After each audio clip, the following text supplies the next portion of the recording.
एक बुजुर्ग की बात लिखी जो ताबी हैं, वो फरमाते हैं कि उन बुजुर्गों का तरीका यह था कि वो लोगों से छुप के ना पहाड़ के पीछे इबादत करते थे और पोजीशन उनकी ये थी कि किसी से मिलते नहीं थे, बिलखुसूस फजर की नमाज से लेकर असर की नमाज तक बकरियां रखी हुई थी, उनको चराते रहते थे फुरात के किनारे और नफल पढ़ते रहते थे।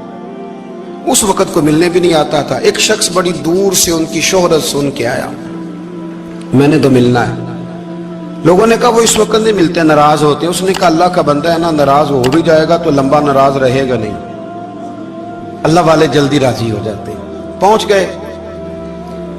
अब वो बाबा जी नमाज पढ़ रहे थे तो कहते मैंने अजीब मंजर देखा कि बाबा जी फुरात के किनारे नमाज पढ़ रहे हैं और एक भेड़िया उनकी बकरियों की हिफाजत कर रहा है। कहते मैं हैरान रह गया कि भेड़िया तो बकरियां खाया करता है और यहाँ चरा रहा है। कहते मैं जब गया तो बाबा जी नवाफिल में मशगूल थे, मुझे देख के कहने लगे इस वक्त क्यों आए। मैंने कहा हुजूर अगर आ ही गया हूं तो फिर मेहरबानी करें कबूल फरमा लें। मैं बैठ गया तो मैंने कहा हुजूर ये भेड़िया बकरियां चरा रहा है, भेड़िया और बकरिया की सुलह कब से हो गई? तो फरमाते हैं लंबी तकरीर नहीं, हल्का सा जुमला। फरमाने लगे जब से बकरियों के मालिक ने रब से सुलह कर ली है ना, तब से भेड़ियों ने भी बकरियों से सुलह कर ली है। बकरियों के मालिक ने रब से सुलह कर ली, गुनाह छोड़ दिए, उसकी फर्माबरदारी में आ गए। अब फिर उसे बकरियां चलाने की जरूरत नहीं रही, बकरियां ना अब भेड़िया चराता है। कहते हैं मेरे ऊपर कपकपी तारी हो गई बुजुर्गों की बात सुन के और मुझे प्यास लगी और ख्वाहिश आई कि पता नहीं अब बाबा जी कुछ खिलाएं पिलाएंगे भी कि नहीं, बाबा जी कुछ खिलाएंगे भी कि नहीं। कहते मेरे दिल में ख्याल था तो बुजुर्गों ने ना एक लकड़ी का प्याला, उनके पास वो गाड़ में बैठे थे तो एक छोटा सा पत्थर था, उसकी ढलान बनी हुई, बाबा जी ने उसके नीचे लकड़ी का प्याला रखा, वो रखा ही था तो वो दूध से भर गया। कहते उन्होंने मुझे दिया तो ठंडा और मीठा दूध, मेरी तबीयत खुश हो गई। बाबा जी ने ना दोबारा वही प्याला उसी जगह रखा तो शहद से भर गया। 1000 साल पहले दाता साहब लिख रहे हैं। कहते मुझे दिया, मैंने फौरन कहा, मैंने कहा हुजूर ये दूध तो गाय भैंस देती है, पहाड़ों से तो नहीं निकला करता, और शहद तो शहद की मक्खियां देती हैं, पत्थरों से तो नहीं निकलता, ये आप कहां से निकाल रहे हैं? तो कहते हैं वो कुरान मजीद पढ़ने लगे। वज़िस्तस्क़ा मूसा लिक़ौमिही, जब मूसा की कौम ने उनसे पानी मांगा, फरमाने लगे मूसा की नाफरमान कौम पानी मांगे, हजरत मूसा पत्थर पे डंडा मारे तो अल्लाह वहां से 12 चश्मे जारी कर दे। जो रब हजरत मूसा की नाफरमान कौम के लिए पत्थर और पहाड़ों से चश्मे निकाल देता है ना, वो मोहम्मद अरबी के गुलामों के लिए पत्थर और पहाड़ों से दूध और शहद भी निकाल दिया करता है। वो बुजुर्ग कहने लगे बस बात यह है कि आज भी हो अगर इब्राहिम का ईमान पैदा तो आग कर सकती है अंदाजे गुलिस्तां पैदा। कहने लगा हुजूर फिर मेरे लिए भी दुआ करें। आप फरमाने लगे फिर दुआ ना करा तो मदीने वाले की गुलामी शुरू कर, तो नबी करीम की गुलामी शुरू कर, तो रसूल पाक की गुलामी शुरू कर। एक बात इल्म, फिर फरमाया अल्लाह रसूल से मोहब्बत, फिर फरमाया हुजूर की गुलामी।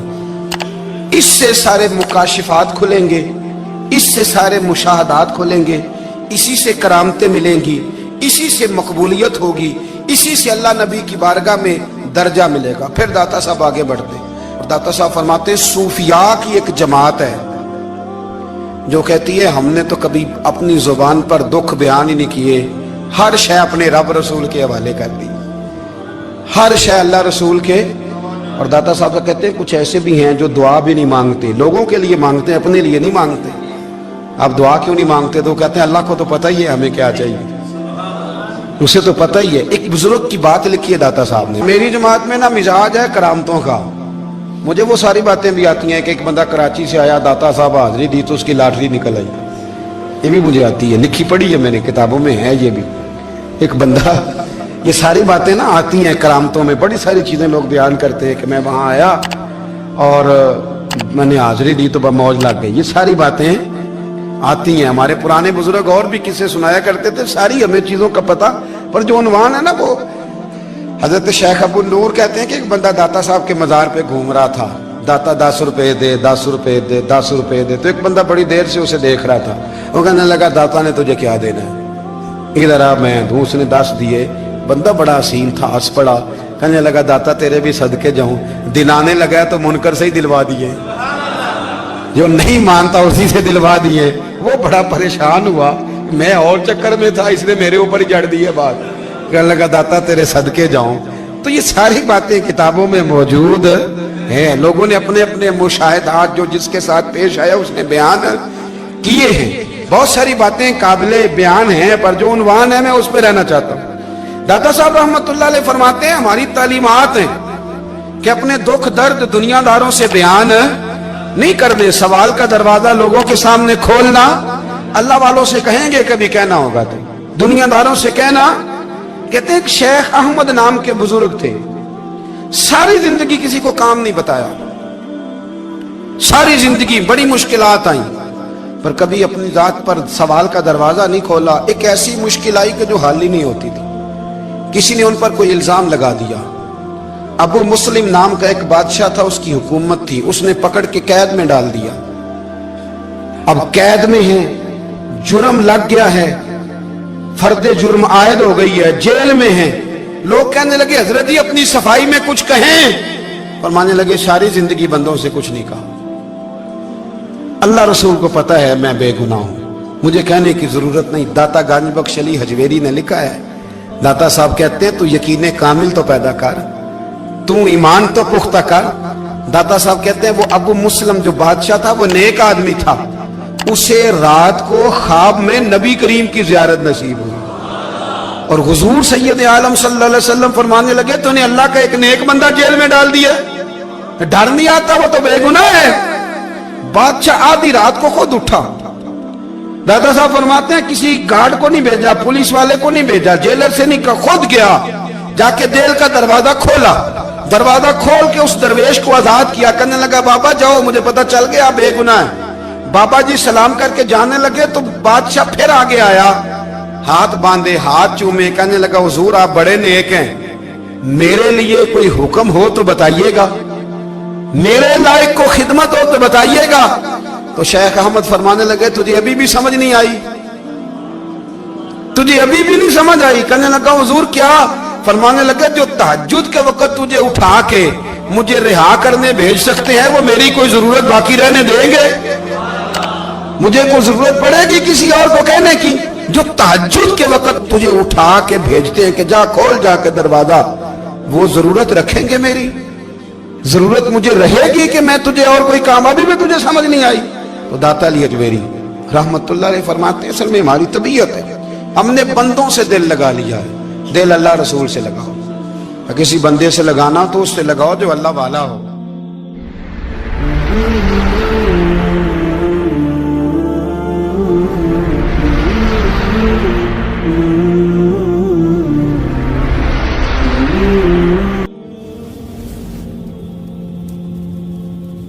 ये वाला रंग तेरे अंदर कोई नहीं।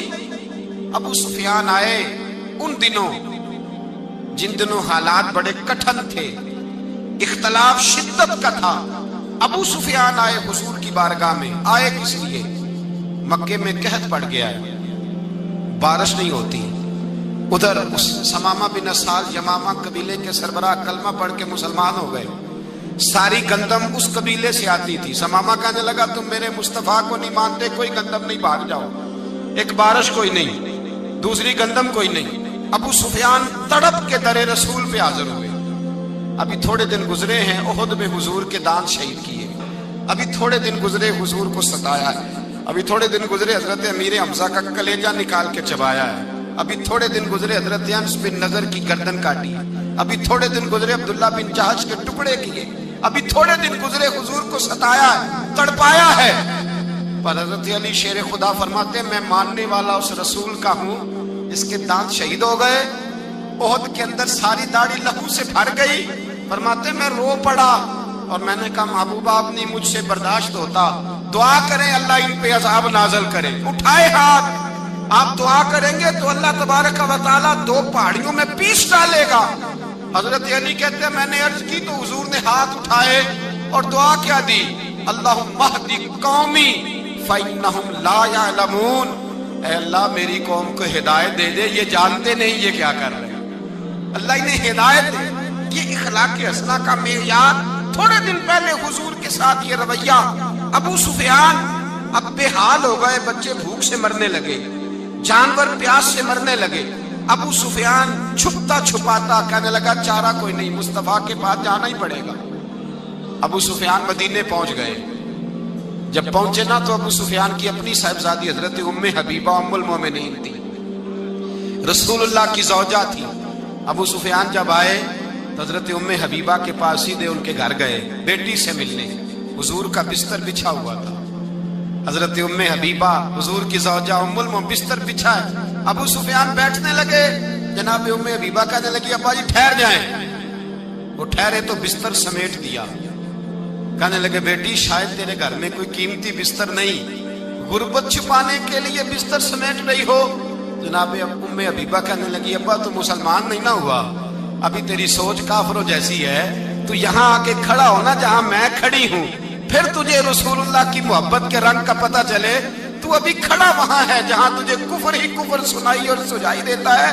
بستر اس لیے نہیں سمیٹا کہ معاذ اللہ کم قیمت تھا, میں نے اس لیے سمیٹا ہے کہ تو نجس ہے, ناپاک ہے, ابھی کلمہ نہیں پڑھتا.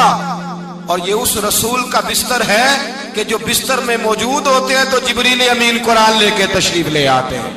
ذرا وجود اس قابل نہیں کہ یہاں بٹھایا جائے. نبی پاک صلی اللہ علیہ وسلم کی بارگاہ تک ابو سفیان آئے.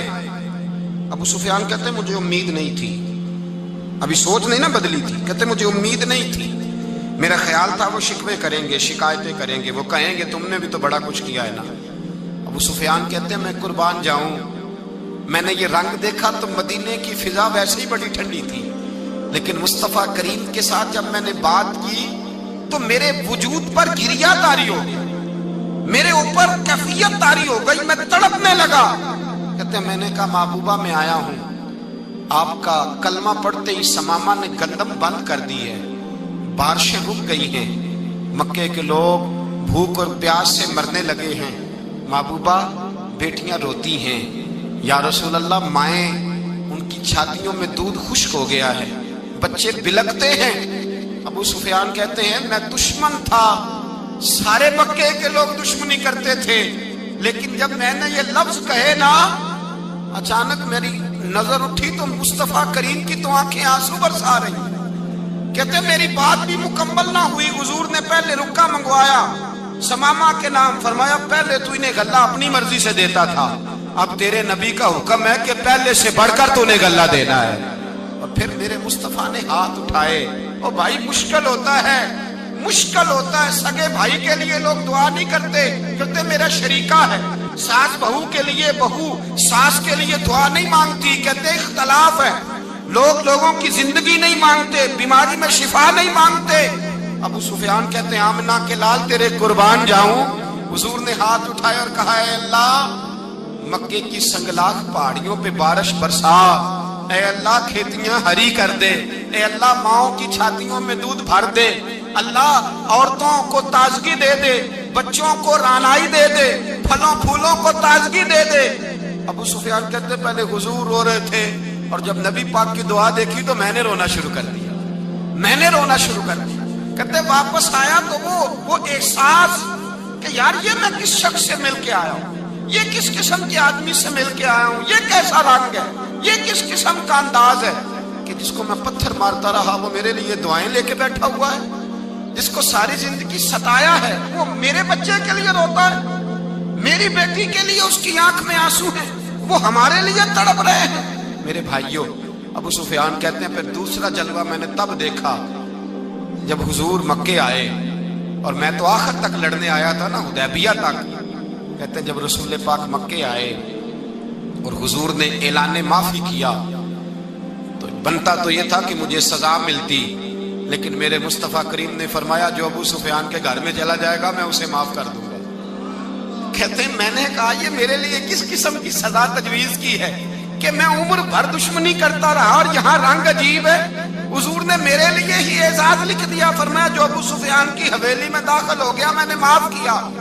ابو سفیان کہتے ہیں پتہ نہیں کتنے پردے تھے جو اٹھ گئے, پتہ نہیں کتنی منزلیں تھی جو طے ہو گئی, پتہ نہیں کتنے جلوے تھے جن کا نظارہ ہو گیا. اور میں نے غور سے چہرہ دیکھا تو میری آنکھوں سے پٹی اتر گئی اور مجھے عبداللہ کے یتیم بیٹے کے پیچھے محمد رسول اللہ کے جلوے نظر آنے شروع ہو گئے۔ اخلاقی قدریں جب موجود رہتی، یہاں تو لوگ مرے ہوئے شخص کو مارتے ہیں، یہاں تو سڑک پر کتنی گراوٹ ہے اور کتنا گر گیا ہے اخلاق ان لوگوں کا، ایکسیڈنٹ ہو گیا ہے، ٹرین کی پٹری سے اتر گئی ہے، چیخ و پکار ہے، آہیں ہیں، تڑپنا ہے، رونا ہے، سسکیاں ہے، ماں کا بازو کٹا ہے پر وہ چیختی ہے ذرا میرے بیٹے کا پتہ کرو، باپ کی آنکھوں میں ریت پڑ گئی ہے پر وہ تڑپتا ہو میرا بیٹا تھا، چیخ و پکار ہو رہی ہے۔ پر ظلم ہے اس قوم کا کہ جو بچانے والے آئے ہیں وہ پہلے آتے ہی ان کی جیبیں ٹٹول رہے ہیں، ان کے بٹوے دیکھ رہے ہیں، گری ہوئی عورتوں کے، یہ آپ اٹھا کر دیکھیے اخبارات، عورتوں کے گری ہوئی عورتوں کے کانوں سے بالیاں نوچی گئیں اور ان کے کان تک کٹ گئے۔ یہ اس قوم کا حال ہے۔ اقبال کہتے ہیں جنہیں آتا نہیں دنیا میں کوئی فن تم ہو اور بیچ کھاتے ہیں جو بزرگوں کا کفن تم ہو۔ تم وہ لوگ ہو جو کفنوں پہ سودے کرتے ہو، جو قبروں پہ سودے کرتے ہو۔ یہ لوگ تجارتیں کرتے ہیں، اخلاقی پستی کا یہ عالم کہ لوگ قبروں پہ سجدے کرتے ہیں، بیٹے بیچ کے دہیز خریدتے ہیں۔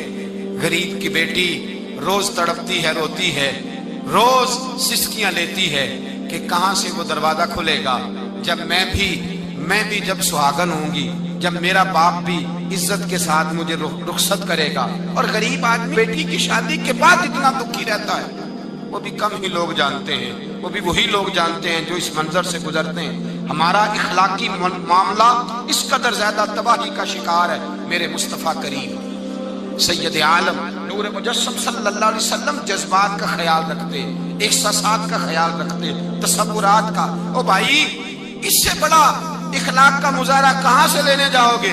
کہ آمنہ کے لال فرماتے ہیں میرا دل کرتا ہے نماز لمبی پڑھاؤں، نماز اللہ کی نماز، دل کرتا ہے لمبی نماز پڑھاؤں، میں لمبی لمبی صورتیں تلاوت کروں، میں کھل کے رب کریم کا قرآن پڑھوں، میں اللہ تبارک و تعالیٰ کے قرآن مجید کے ذائقوں میں کھو جاؤں۔ لیکن حضور فرماتے ہیں نماز میں کسی بچے کے رونے کی آواز آتی ہے، کسی بوڑھے کی ہائے کی آواز آتی ہے، کسی بیمار آدمی کی ہائے کی آواز آتی ہے۔ نبی پاک فرماتے ہیں میں اللہ کی نماز چھوٹی کر دیتا ہوں، اللہ کے بندوں کا خیال کرتا ہوں۔ میں رب کی نماز چھوٹی کر دیتا ہوں، رب کریم کے بندوں کا خیال کرتا ہوں۔ خدا کے بندے تو ہیں ہزاروں، بنوں میں پھرتے ہیں مارے مارے، میں اس کا بندہ بنوں گا جس کو خدا کے بندوں سے۔ میرے حبیب کریم سید عالم صلی اللہ علیہ وسلم نے فرمایا اللہ کریم نے بندے کو، مخلوق کو پیدا کرنے سے پہلے جو تحریر سب سے پہلے لکھی تھی نا، اللہ نے اپنے پاس جو جملے سب سے پہلے لکھے تھے بندے بنانے سے بھی پہلے، وہ فکر یہ تھے کہ ان رحمتی سبقت اعلی غضبی، رب کریم نے لکھا تھا بے شک میری رحمت زیادہ ہے، میرا غضب زیادہ نہیں ہے۔ اس نے لکھا تھا کہ میری رحمت ہمیشہ میرے غضب پر غالب رہے گی۔ پہلا رب نو یار دا شوق ہویا،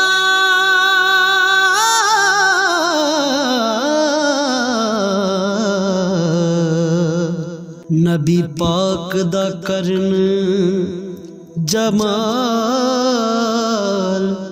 مائیں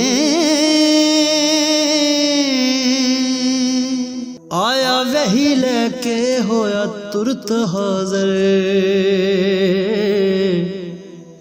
تے لیا یار نے یار نو پا